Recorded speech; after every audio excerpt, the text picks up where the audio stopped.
So just quickly to talk a little bit about why I think this room full of people is very, very important. And to really say three things to you. One is why cooperation right now is so desperately needed, and from my experience, why I think it's so important. The second is about women's leadership. And the third is about female political cooperative women's leadership. And I have a plea or a ask or a demand for you from that. So the first one around why cooperation. I have spent much of my career working in international development and with a specialism in what got called fragile states and post-conflict environments. So often the tougher environments, Rwanda, Yemen, Croatia, Uganda, those are the places I've worked. And when I saw the values and principles of the cooperative movement, I still remember that feeling. It still does it to me now. They made the hair on the back of my neck stand on end. Because what the cooperative movement has developed in the last nearly 200 years is the rules of positive collective action. I've worked in places where human beings have collectively done horrendous things to each other. Those rules that the cooperative movement has developed are the rules of how human beings work together collaboratively to achieve incredible, exciting, positive, equitable achievements. That's one hell of an insight, and it's an insight that the world desperately needs right now. We are, whether it was the financial crisis has highlighted some huge schisms in our society and our world about what's not working well. So I think that insight is something that we desperately need from the cooperative movement. So my second point is about female leadership. I have never thought of myself as a leader, and I think if I was talking to my 18-year-old self now, even the idea of articulating wanting to have a leadership role, wanting to be senior management in certain organizations, wanting to lead people, it's still slightly an uncomfortable thing to say for a lot of women. I think we still find it hard to say, actually, I would like to be doing that, and I think I might be quite good at it.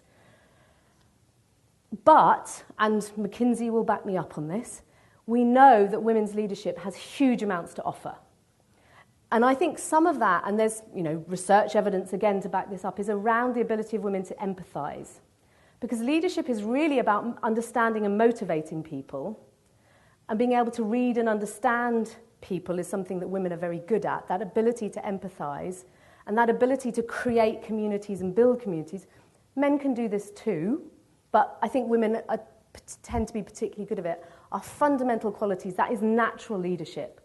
So women actually have a predisposition naturally towards leadership. Not necessarily as generals and CEOs, but we need them too. But leading from the middle, I think, is a phrase. So I think we need to both use and acknowledge and support each other and actually talking about that type of leadership, but also doing it and actually stepping out there and making that noise. So that's my second one about female leadership. My last point is really around politics. And politics is about power. And Sol Lewinsky, and I think this is probably still one of the best summaries of what power is. It's a much debated term, but it's about the ability to mobilize people and money. And if you agree with me about what women have to offer in terms of leadership, clearly there's mobilizing people and mobilizing money are things that we can definitely contribute to.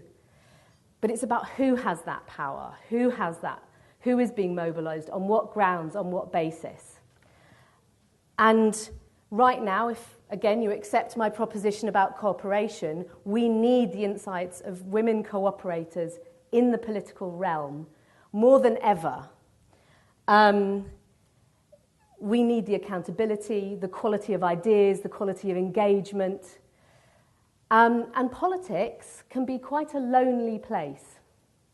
And again, there is this need to support and build cohorts of exciting, dynamic women who will actually continue that leadership. So I'm not asking you to join the Cooperative Party, though you would be most welcome if you do.